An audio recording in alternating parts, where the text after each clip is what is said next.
Hi friends, कैसे हैं आप लोग। स्वागत है आपका अपने channel math research centre answer पर।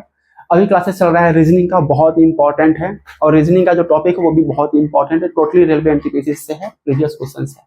तो चलिए क्लास को शुरू करते हैं। सवाल कुछ आपका इस प्रकार से दिया हुआ है, यदि ऐसे जंतु जो चल सकते हैं उसे तैराक कहा जाए। ऐसे जंतु जो चल सकते हैं उसे तैराक, चलने वाले को ही तैराक कह रहा है, ठीक है। जो रेंग सकते हैं उसे हवाबाज कहा जा रहा है, हवाबाज कहा जाए। जो जल में रहते हैं उसे सांप कहा जाए और जो आसमान में उड़ते हैं उसे शिकारी कहा जाए। तो छिपकली को क्या कहा जाएगा? छिपकली को क्या कहा जाएगा? तो ध्यान दीजिएगा, छिपकली क्या करता है? छिपकली चलता नहीं है, वो रेंगता है, ठीक है। बहुत धीरे धीरे चलता है, बहुत धीरे धीरे चलने वाली चीज को हम रेंगना कहते हैं, ठीक है। छिपकली रेंगता है, तो रेंग सकते हैं, जो रेंग सकते हैं उसे हवाबाज कहा जाए।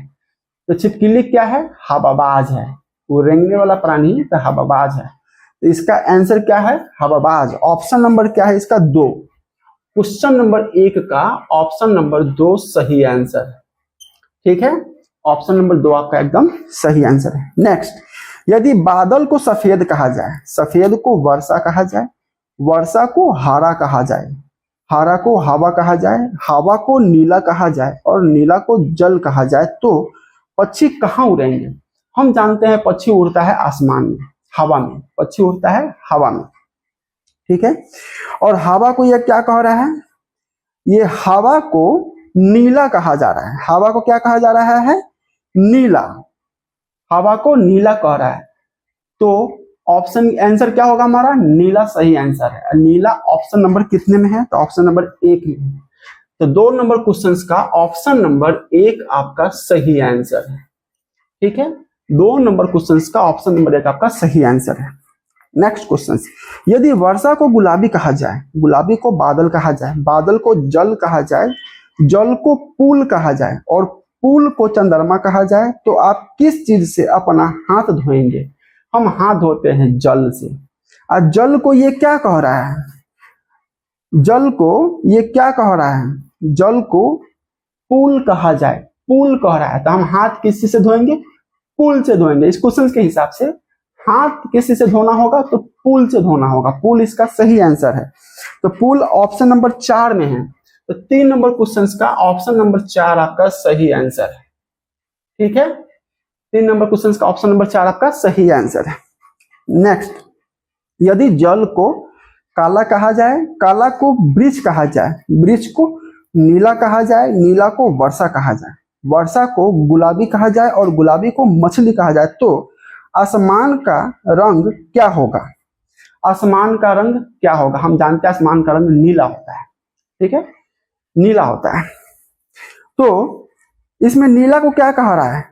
नीला को वर्षा कहा जाए, नीला को वर्षा कहा जाए। तो इस क्वेश्चन के हिसाब से आसमान का रंग क्या होगा? वर्षा होगा। तो वर्षा ऑप्शन नंबर किस में है? वर्षा ऑप्शन नंबर 3 में है। ऑप्शन नंबर 3 आपका सही आंसर है। क्वेश्चन नंबर 4 का option number 3 is the right answer, ठीक है। नेक्स्ट क्वेश्चन देखते हैं, यदि काला का अर्थ सफेद हो, सफेद का अर्थ लाल हो, लाल का अर्थ पीला हो, पीला का अर्थ नीला हो, नीला का अर्थ हरा हो, हरा का अर्थ बैगनी हो और बैगनी का अर्थ नारंगी हो, तो साफ आसमान का रंग क्या होगा? साफ आसमान का रंग नीला होता है, ठीक है। और नीला का अर्थ क्या है?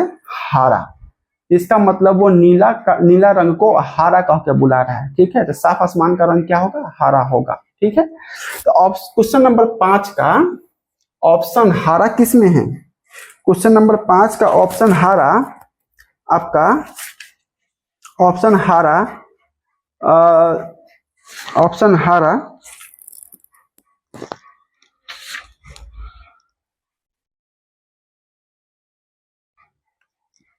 क्वेश्चन नंबर 5 का ऑप्शन हरा है ही नहीं इसमें, इनमें से कोई नहीं। ऑप्शन नंबर 5 सही है इसका, इनमें से कोई नहीं, हरा दिया ही नहीं है, इनमें से कोई नहीं इसका सही आंसर है। देखिए जितना भी हम क्वेश्चन अभी पढ़ रहे हैं बुक में, ये सारा क्वेश्चन आपको यहाँ कोने पे दिखा हुआ है, क्वेश्चंस को पढ़िए आप वहां पर ध्यान से, और जो आंसर कैसे सेलेक्ट किया जाता है ये मैं आपको बता दे रहा हूँ, ठीक है। उसी का आंसर यहाँ पे है, ठीक है। तो चैनल को सब्सक्राइब कीजिए, आप वीडियो कंटिन्यू वॉच कीजिए। आपको कुछ नहीं आता हो सोचने का जरूरत नहीं है, हर चीज आपको आ जाएगा। मेरे चैनल पर जो भी क्वेश्चन पढ़ाया जाएगा वो प्रेजेंट टाइम में जो एग्जाम होने वाला है उसी से रिलेटेड होता है, फालतू टाइम आपको बर्बाद नहीं होगा।